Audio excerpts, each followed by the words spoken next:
Deus, ele trabalha por tempo e Deus, ele trabalha por estações. Abra sua Bíblia aí no livro de Gênesis, no capítulo 8, no versículo de número 22. A gente vai aprender um pouquinho sobre esse tempo, essas estações, porque eu tenho visto que muitas pessoas não estão entendendo sobre esse livro que fala sobre a mentalidade hebraica. O que esse livro representa para nós, tá, querido? Então, diz assim lá em Gênesis, no capítulo 8, no versículo 22. Enquanto a terra durar, sementeira e cega, e frio e calor, verão e inverno, dia e noite, não se cessarão. Aqui Deus ele está falando para nós que não apenas data o calendário, mas o Senhor ele trabalha por tempo e o Senhor trabalha por estações, né? Então, esse livro aqui da mentalidade hebraica, ele é para nós um despertar como essas datas e esses calendários, eles são uma janela espiritual nas qual Deus ele nos chama para alinharmos com aquilo que está sendo ativado no reino. Vocês estão conseguindo entender?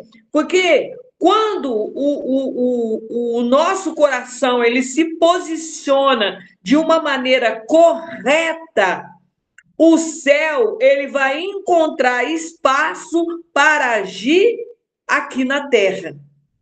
Tá? A vontade não é assim que a gente ora? Pai nosso que estás no céu, santificado seja teu nome. E a gente fala o quê? Seja feita a tua vontade, assim na terra como é no céu.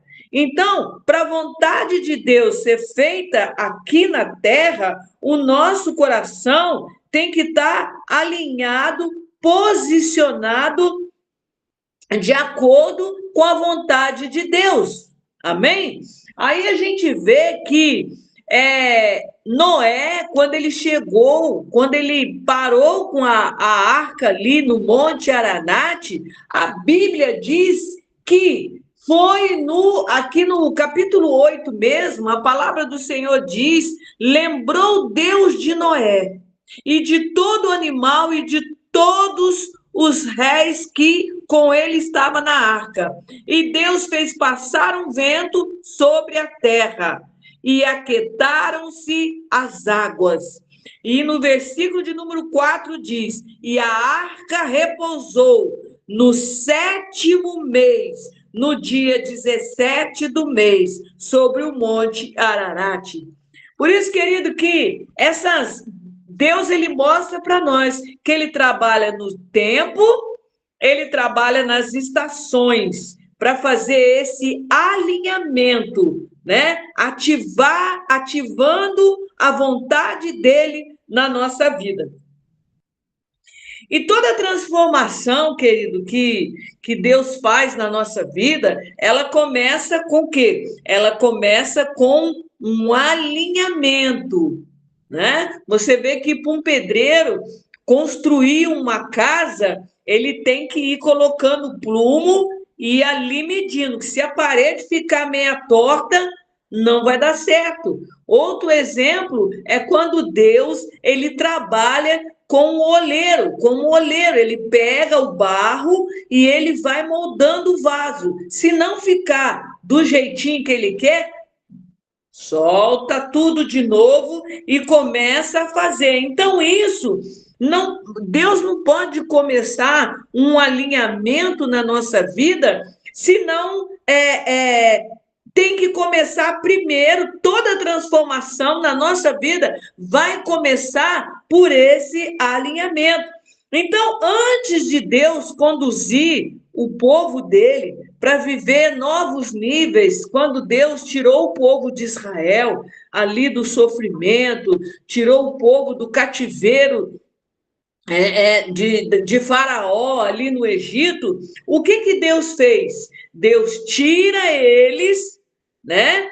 Começa a fazer ali, tira eles de um território, leva eles para um lugar, levou eles para o deserto, para conhecer a palavra, para conhecer ali a palavra. Então, o próprio salmista, ele diz, escondi, Salmo 119, escondi a tua palavra no meu coração, para me não pecar contra ti. Então, a nação de Israel, o povo de Deus, para viver a transformação e para passar por esse alinhamento, eles tinham que guardar a palavra do Senhor. E uma das armas de guerra, uma das peças da armadura de um guerreiro é estar com o seu coração cingido com a verdade. Porque quando nós estamos cingidos com a verdade, a gente não está vulnerável ao engano. Porque se você não tiver com o seu coração guardado com a verdade, o inimigo vai enganar você. Você vai ser uma presa, estou falando você, mas englobando nós, né? Nós vamos ser o quê? Uma presa fácil para o inimigo. Né? Então, a minha vida, ela tem que estar seguindo o alinhamento do céu. A vida de Noé, quando ele para ali naquele monte, né? Ele estava o quê? Seguindo um alinhamento do céu. Era o plano de Deus ele parar naquele monte. Depois ali, Deus então fala com ele. Olha, agora aqui no capítulo 9, Deus abençoa ele, ele sai da arca, era o tempo dele sair da arca. Deus abençoa Noé e abençoa os seus filhos, para quê? Para frutificar, para viver um novo tempo de Deus na vida deles. É assim conosco também, tá, querido? Então, o Espírito Santo, ele deseja ajustar a nossa vida com a estação de Deus. Por isso que é muito bom você conhecer em que tempo nós estamos andando. Pastora, nós estamos no mês de junho, estamos no mês de julho. Esse é o calendário gregoriano. Mas dentro do tempo de Deus, em que tempo você está? Ai, pastora, nem sei. Pois é, está aqui.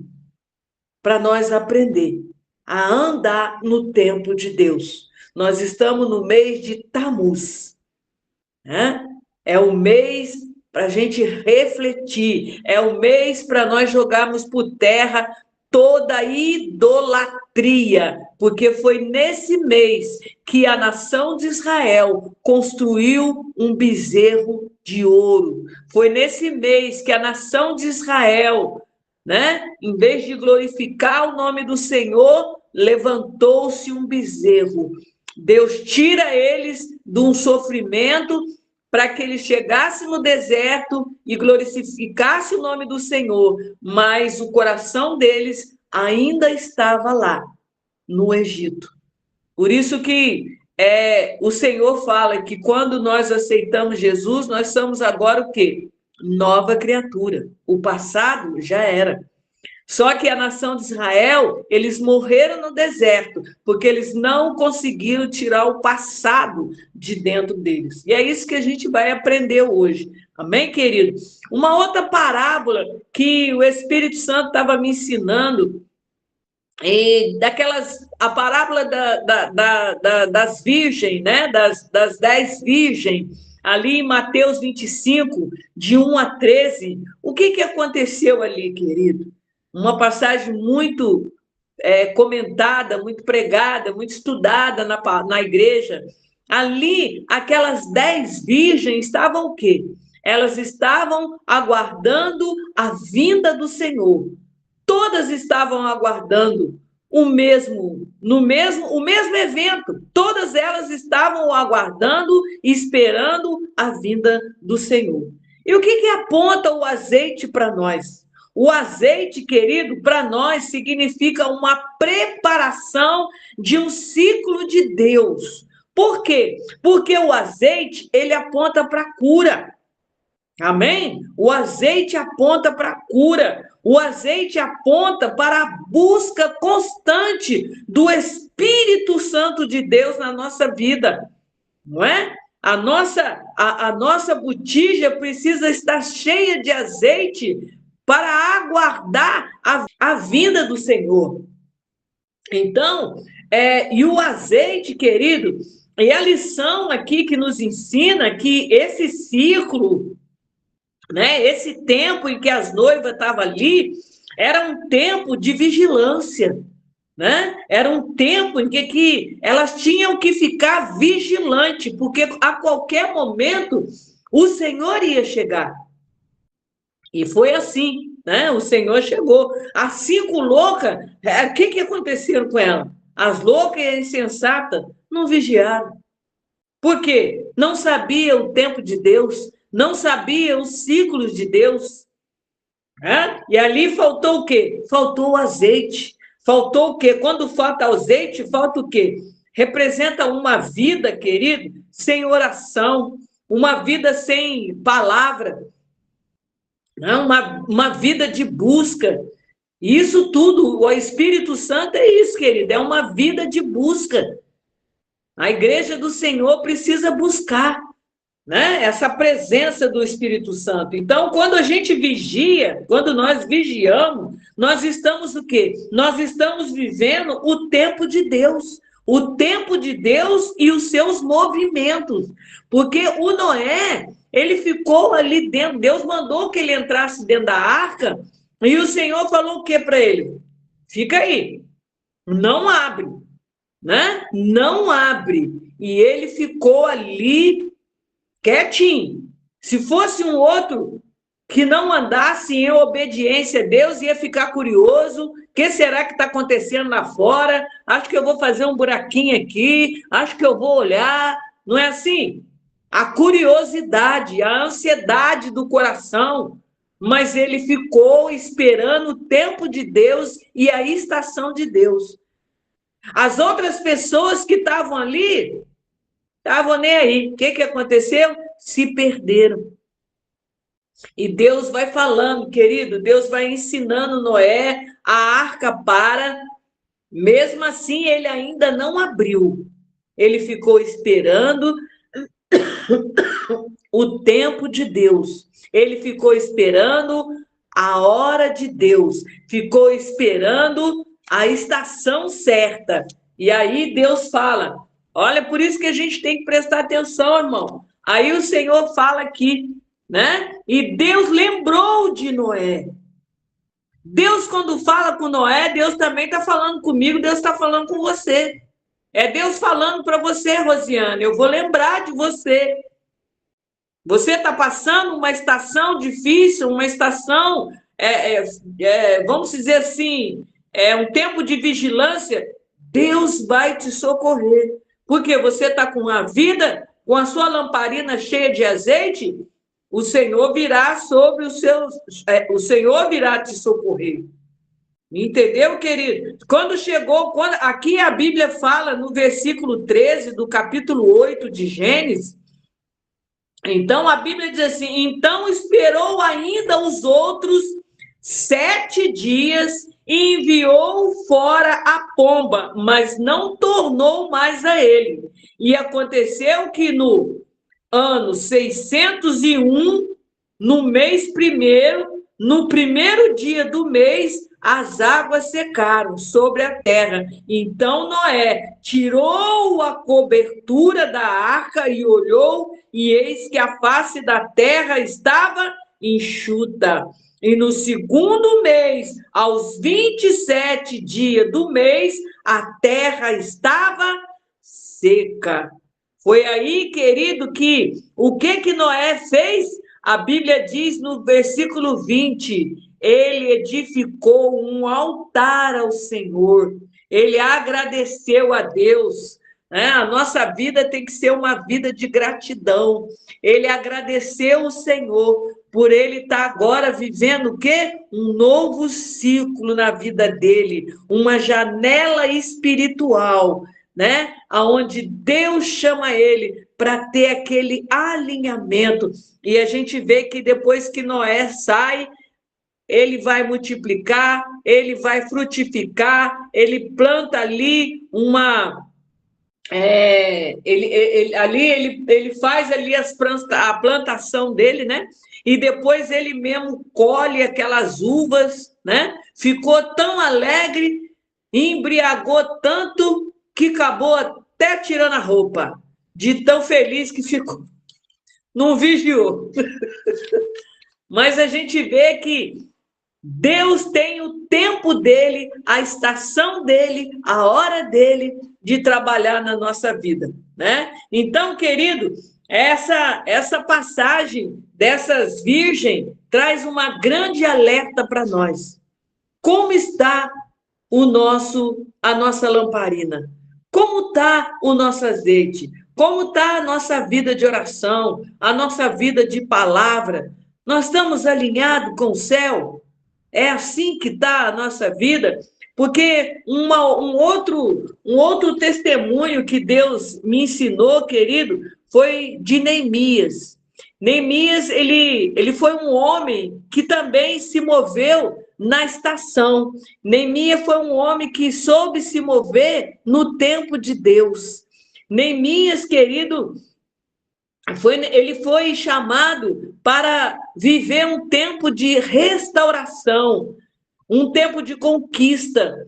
Não só foi para Jerusalém para construir aquilo que estava caído, aquilo que estava em ruína, mas ele foi para Jerusalém para levar aquele povo a ter uma conquista na sua mente, uma conquista da sua vontade, uma conquista das suas emoções, porque o povo de Jerusalém, eles estavam como? Eles estavam aprisionados, eles estavam como que atados, porque a regência que estava sobre os céus de Jerusalém era uma regência maligna, porque quando não tem altar levantado para glorificar o nome do Senhor, o inimigo tenta o quê? Influenciar o ambiente, né? Então ali Neemias, ele vai para Jerusalém para novamente erguer não só os muros físicos e o templo, mas também para levantar a vida do ser humano, para entender a andar na estação e no tempo de Deus. Então ele chega em Jerusalém, mais uma vez, né? Ele chega em Jerusalém no mês de Quisleu, né? Esse mês de Quisleu, ele está ligado ao mês de novembro e o mês de dezembro. Porque esse mês de novembro e o mês de dezembro é onde se comemora a festa de Hanukkah, em Jerusalém. E essa festa de Hanukkah é chamada Festa das Luzes, né? Por que Festa das Luzes, pastora? Porque essa festa se comemora o milagre que aconteceu em Jerusalém, porque ali estava faltando azeite. E um homem chamado Judas Macabeu, ele entra numa guerra para fazer uma limpeza no templo de Jerusalém. E ali, querido, o azeite tinha acabado, não tinha, o azeite era pouco, não tinha como se multiplicar. E ali acontece um milagre, que houve-se uma multiplicação do azeite. O azeite não podia faltar no templo do Senhor, porque era a iluminação, né? Ali a menorá ficava acesa, tinha que ser ali abastecida com o azeite. Então ali acontece um grande milagre.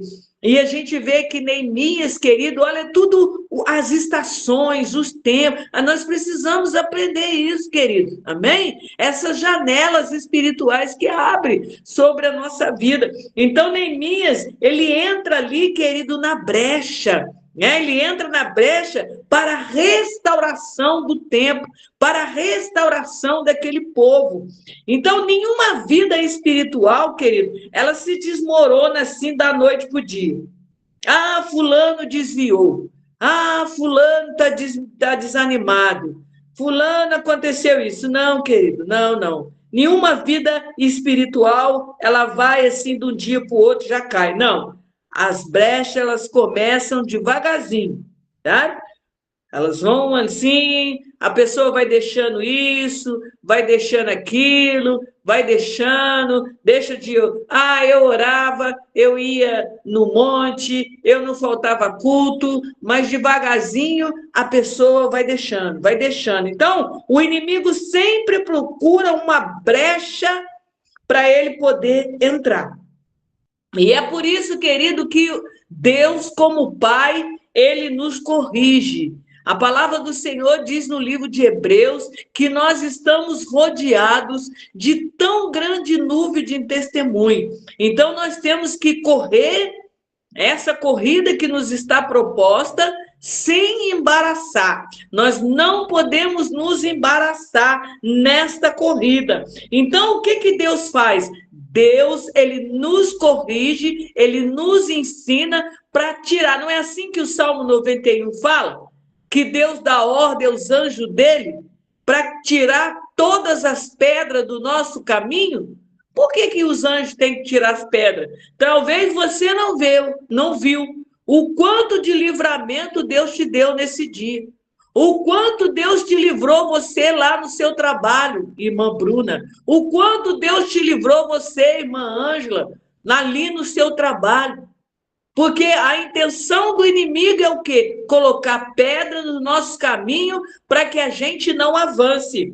Mas o Senhor, ele deu ordem aos teus anjos, irmã Vanessa. Ele deu ordem aos teus anjos, irmã Carol, para te guardar, irmã Ana, lá na sua escola, para te livrar você de toda a intenção do inimigo. Louvado seja o nome do Senhor. Por isso que Deus, como Pai, querido, ele nos ensina, ele nos corrige, né? Ele nos ensina ele vem fazendo os ajustes na nossa vida. Para quê, pastora? Para nós aprendermos a priorizar em primeiro lugar o reino de Deus. E o Senhor, ele vem assim nos corrigir, nos ensinar.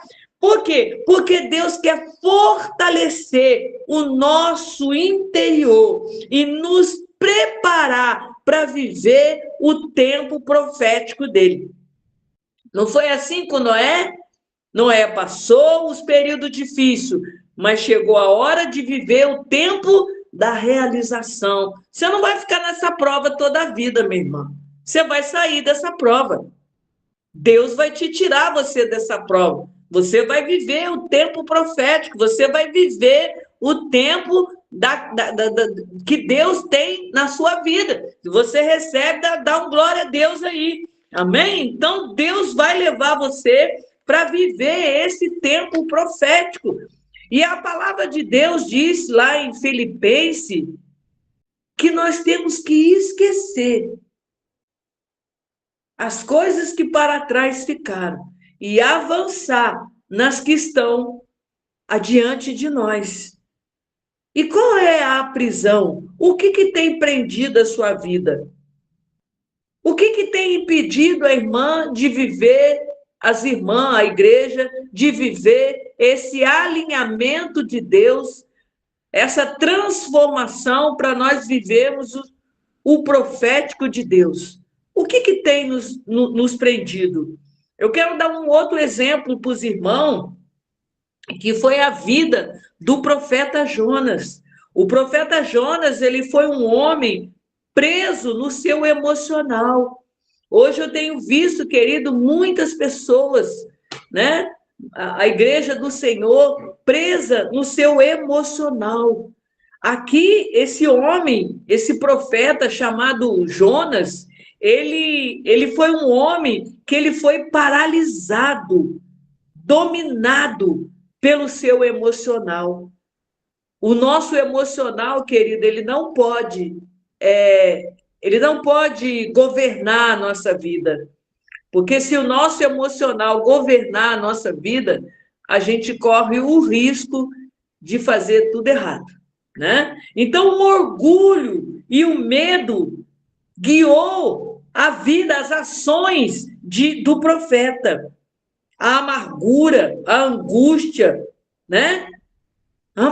Sabe por quê, querido? O nosso irmão Jonas, ele não queria ir em Nínive. Ele recebe uma tarefa, né, de Deus para ir a Nínive, para avisar aquele povo que eles teriam que se arrepender. Mas aquele povo de Nínive foi um povo que causou muito mal à família de Jonas. E o Jonas não queria ir lá. Não, eu não, né? Esse povo fez muito mal à nação de Israel. Só que Deus, ele não faz acepção de pessoas, né? E ali o Jonas teria que ir lá e anunciar que eles tinham que se arrepender. Mas o Jonas sabia que se ele fosse lá e anunciasse, eles iam arrepender e Deus ia usar de misericórdia, de benevolência para com eles. Então o Jonas faz o quê? Ele foge. Ele foge por quê? Porque ele estava preso no seu emocional. Sabe aquela coisa? Eu não vou lá nada. Fizeram tanto mal para minha família, sabe? A gente ainda está preso nesse emocional. E Deus, ele tem nos chamado para que a nossa vida seja a imagem física, a semelhança física, mas também a semelhança do caráter de Cristo em nós. E o caráter de Cristo é o quê? Cristo é amor, Cristo é benigno, Cristo é bondoso. Você está entendendo? Mas o inimigo, ele quer o quê? Prender o emocional, prender a nossa vida nisso. Então, o Jonas, querido, ele ficou tão amargurado, que quando ele vai lá, ele volta, a alma dele não estava bem, né? A alma dele não estava bem, ele ficou, sabe quando você faz uma coisa, mas você não está bem, você não está satisfeito, mas em nome de Jesus, querido, esse é o desejo do Espírito Santo, em que a gente tenha paz, a paz que excede todo entendimento. Essa é a paz que Deus quer trazer para a sua alma, que Deus quer trazer para você, que Deus quer trazer, derramar esse azeite sobre a nossa vida, em nome de Jesus. A Bíblia diz que quando Neemias ele chega em Jerusalém, a palavra do Senhor fala, querido, que aquele povo, ali, abre a sua Bíblia aí, no livro de Neemias, no capítulo 9.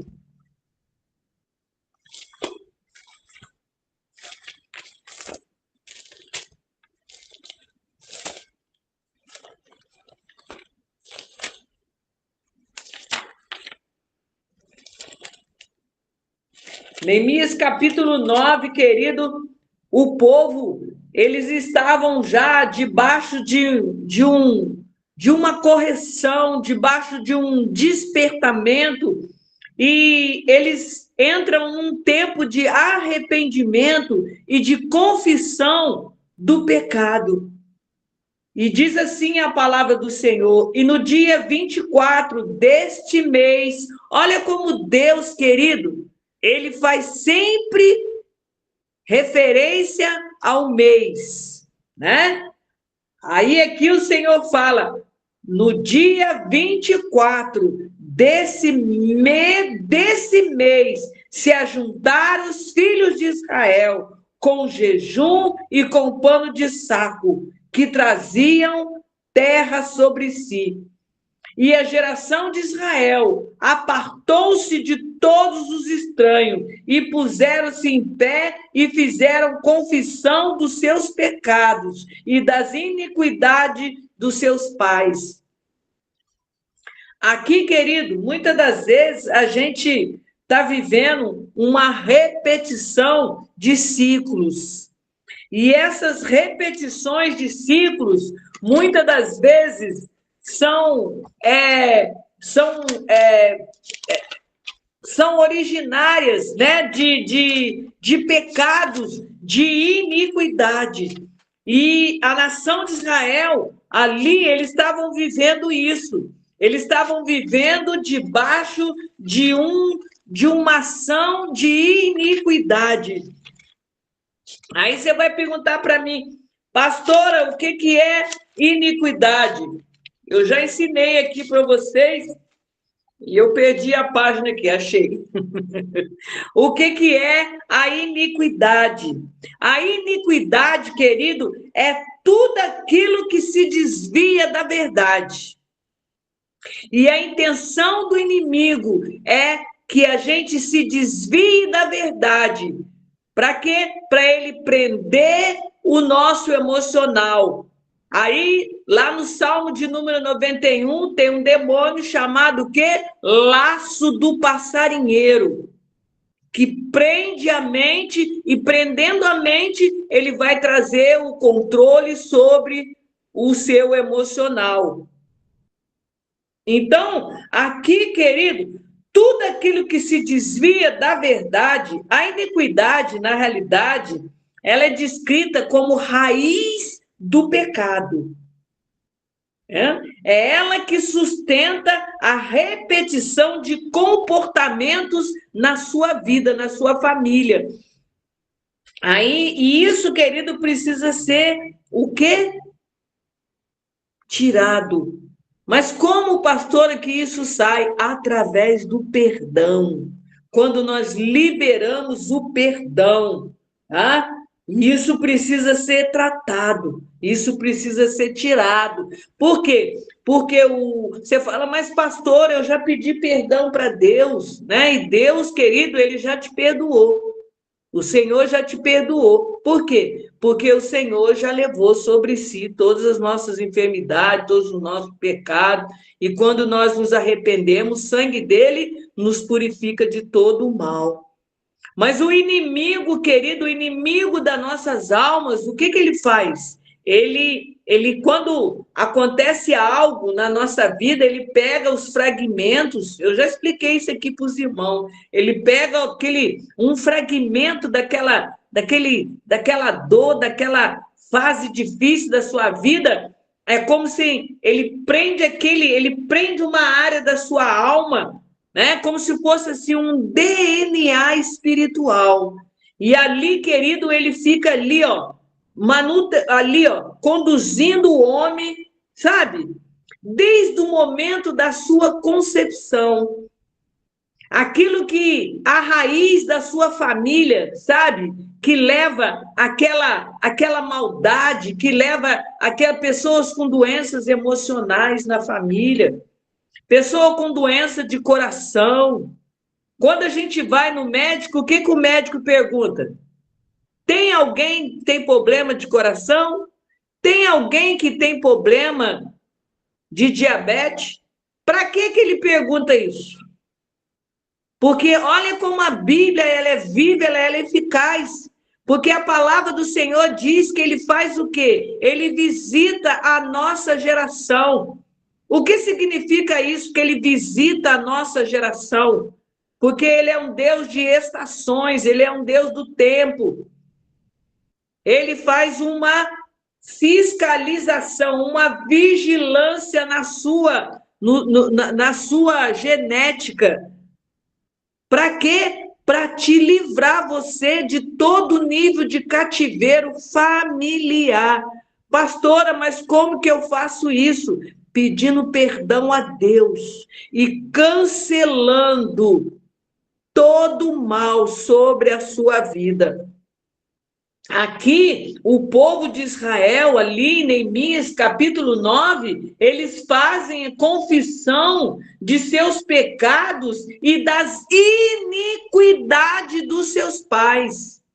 Meu Deus, pastora, eu vou ler aqui para vocês que lá no livro de Lamentações, Lamentações, capítulo de número 5,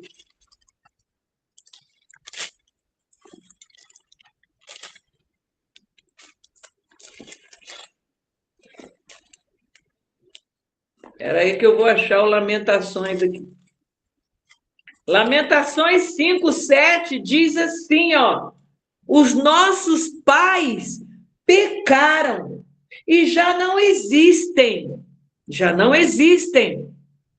Nós levamos a sua maldade. Isso não quer dizer, querido, que você vai pagar pelo pecado do seu pai. Não é isso, não é isso não, tá, irmão? Não é isso não. Mas quando Jacó, querido, ele passa pelo vale do Jaboque, Jacó, ele passa para mudar o quê? A sua identidade. Jacó, ele muda a identidade dele, porque ele chamava Jacó, porque na identidade de Jacó, o DNA espiritual de Jacó era o quê? Trapaceiro. Né? Assim, nós passamos pelo encontro, aprendemos isso, né? O Peniel. Aí, o que acontece? Ele passa a se chamar Israel de Deus. Mas por que ele passou a se chamar Israel de Deus? Porque de Jacó sairia a nação de Israel, sairia as 12 tribos de Israel. Querido, a palavra do Senhor diz que ele salva você e toda a sua casa. Jacó teve que destruir todos os altares da idolatria da família dele. Pastor, aonde que está escrito isso? Lá em Isaías 27, no versículo 9. Jacó destrói os altares da idolatria, representando o que aí, pastora? Representando toda a nação. Amém, querido? Você é o representante da sua família, você é o representante da sua casa. Você vai falar, mas aqui só tem eu, pastora. Glória a Deus. Glória a Deus que tem você. Amém? Porque através de você, Deus vai fazer a obra em toda a sua casa, em toda a sua geração. Você pode dar um glória a Deus aí, querido? Porque, querida, a nação de Israel vivia num cativeiro. A nação de Israel estava... O que é um cativeiro? Ai, nem sei, pastora. O cativeiro é uma sepultura. Imagina aí uma sepultura. Fala, ai, pastor, eu não quero ir para lá, não. Nem eu. Né? Uma sepultura é o quê? Um ambiente de morte. Então, um cativeiro era isso daí. Eu vou ler para você o que a Bíblia fala sobre um cativeiro. Lá em Isaías 42, olha o que a palavra do Senhor diz. Isaías 42, versículo 22. Mas esse é um povo roubado, saqueado, todos estão enlaçados em uma caverna, escondido nas casas dos cárceres, são postos por presa, ninguém há que os livre por despojos, ninguém há que diz, restitui, quem diz, tira-nos daqui. Porque, querido, a nação de Israel, eles não aprenderam a viver a estação de Deus, eles não aprenderam a viver o tempo de Deus, eles não entenderam a andar em alinhamento com Deus, a aproveitar as janelas espirituais que Deus abriam para eles. Sabe, querido, eu estava lendo hoje que quando Deus construiu o tabernáculo, Deus colocou toda a tribo ao redor do tabernáculo. Meu Deus, todas as tribos ficavam ali ao redor do tabernáculo. É por isso que Deus, querido, ele estabeleceu portais de oração, tempo de oração. Porque quando nós oramos nos portais de oração, são janelas espirituais, são oportunidades espirituais que Deus abre para nós. Pastora, mas quais são os portais? Eram-se estabelecido a hora em que o sacerdote orava. Era 6 horas da manhã, era às 9, era meio-dia, era às 15 horas, era às 18, às 21, à meia-noite. E a igreja primitiva sabia dessa essência do tempo, da essência das estações.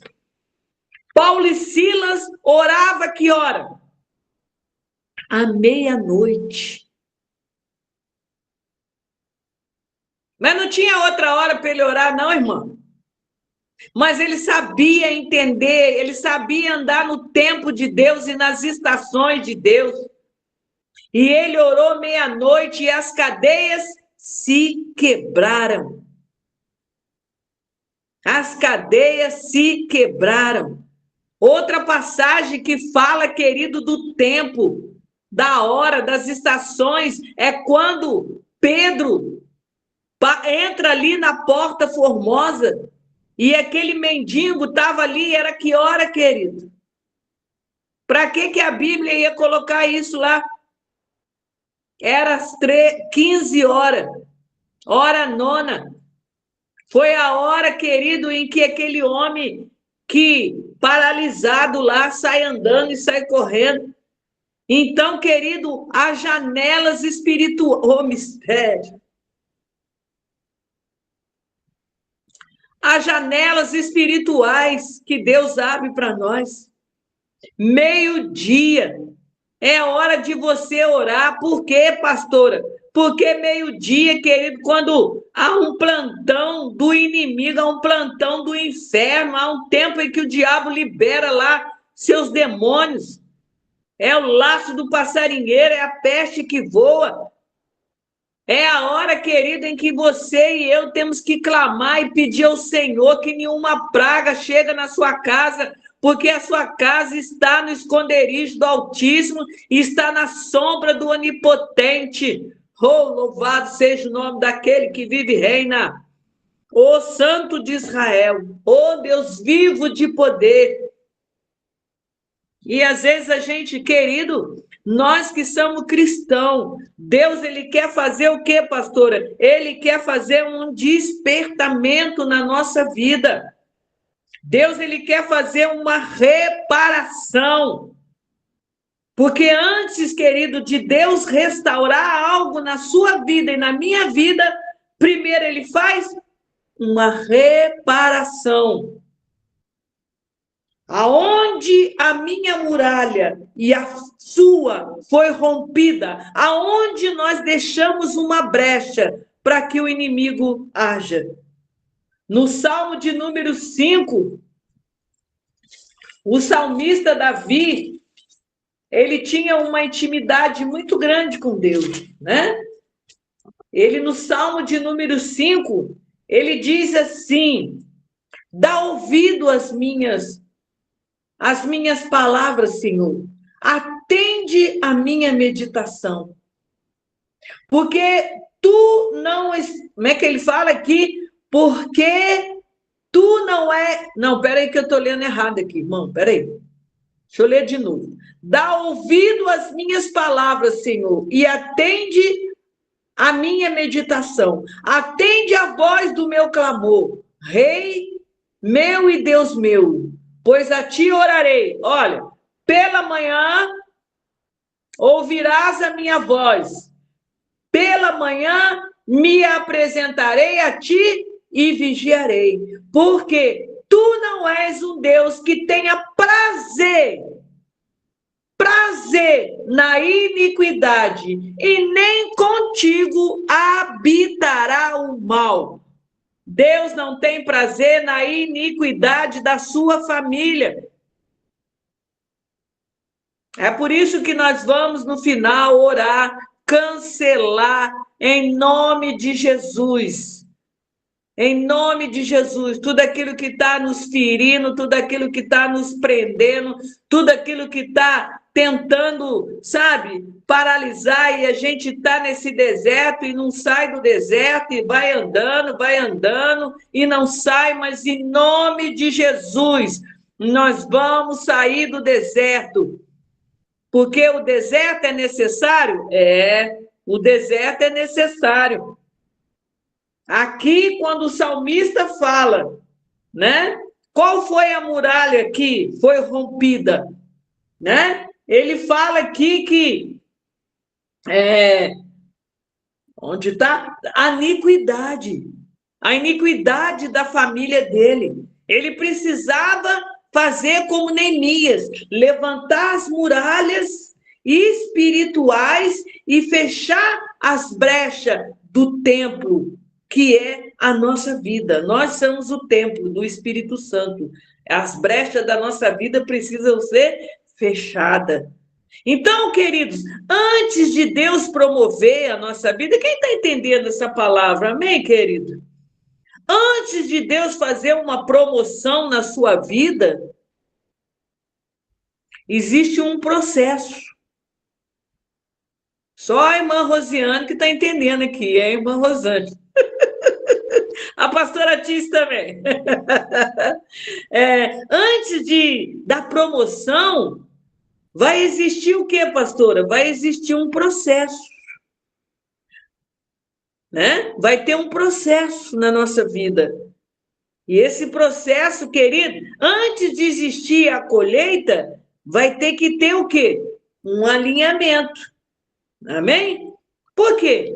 Por que existe essa preparação na nossa vida? Porque Deus precisa limpar o nosso coração. Deus precisa cuidar das nossas emoções. Lá em Mateus, no capítulo 13, a palavra do Senhor fala da parábola do semeador. Mateus, capítulo 13.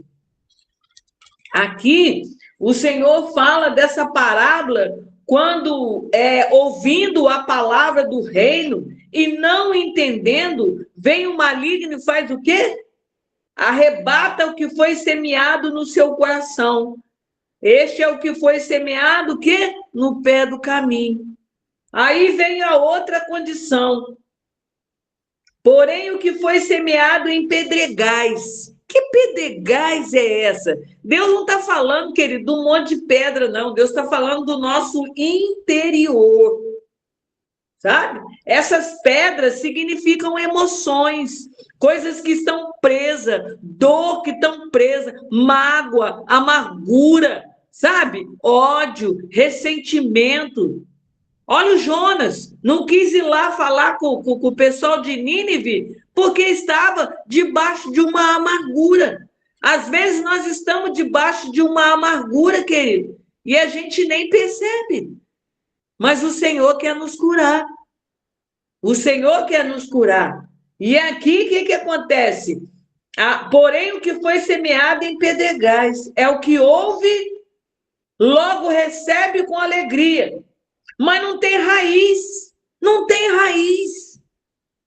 sabe? Não tem raiz em si mesmo. Antes é de pouca duração, chegada a angústia, chegada a perseguição, por causa da palavra, logo se ofende. Já viu pessoa assim? Qualquer coisa, sai fora. A gente tem que ver até o que vai falar.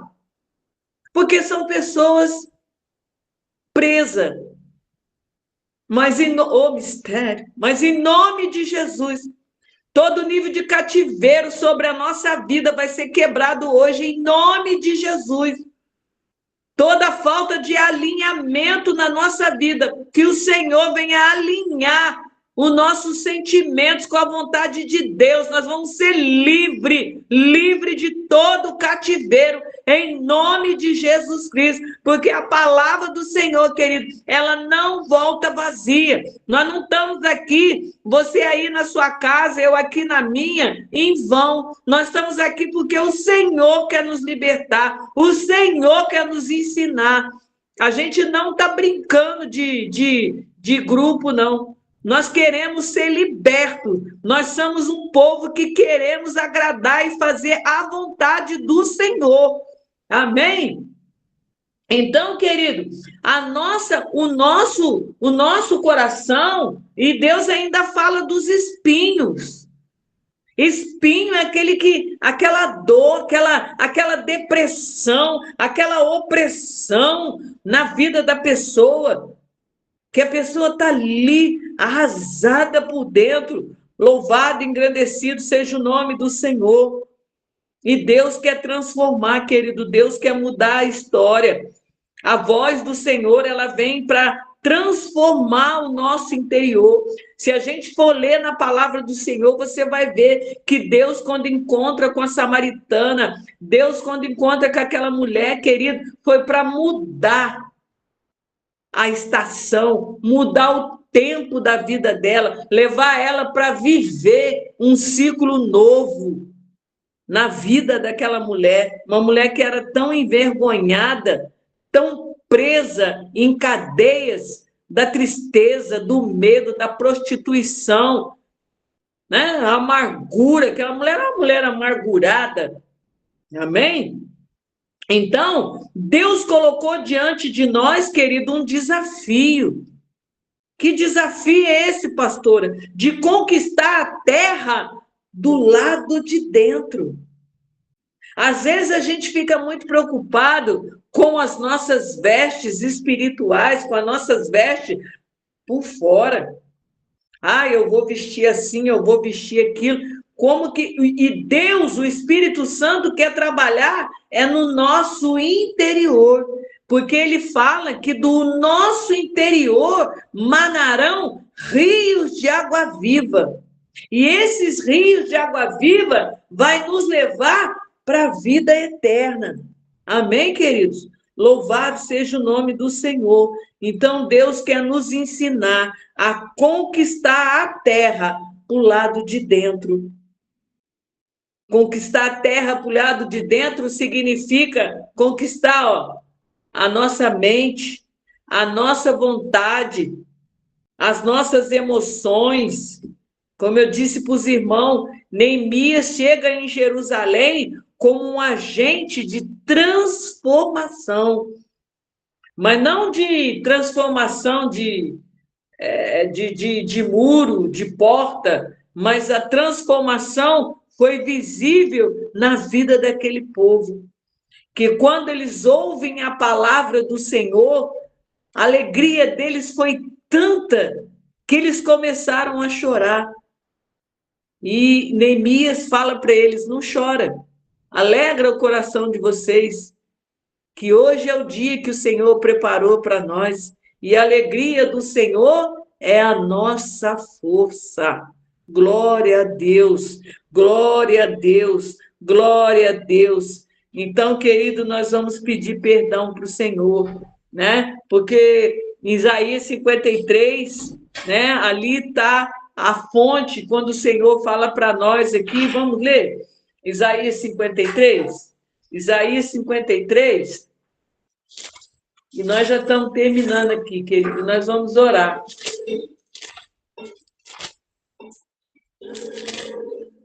Isaías 53, no versículo 3, aliás, do versículo 2, eu vou ler do 2 em diante.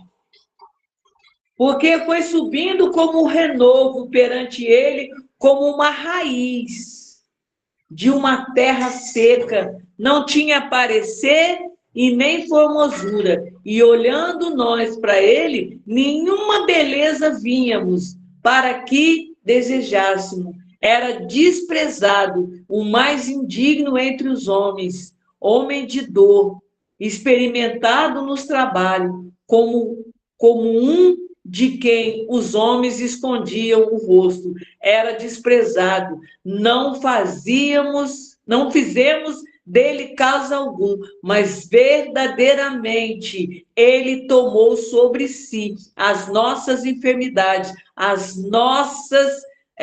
enfermidades e as nossas dores levou sobre si. Reputamos por aflito, ferido de Deus e oprimido, mas ele foi ferido pelas nossas transgressões e moído pelas nossas iniquidade. O castigo que nos traz a paz estava sobre ele, e por as suas pisaduras nós fomos sarados. Você pode dar um glória a Deus aí, irmão?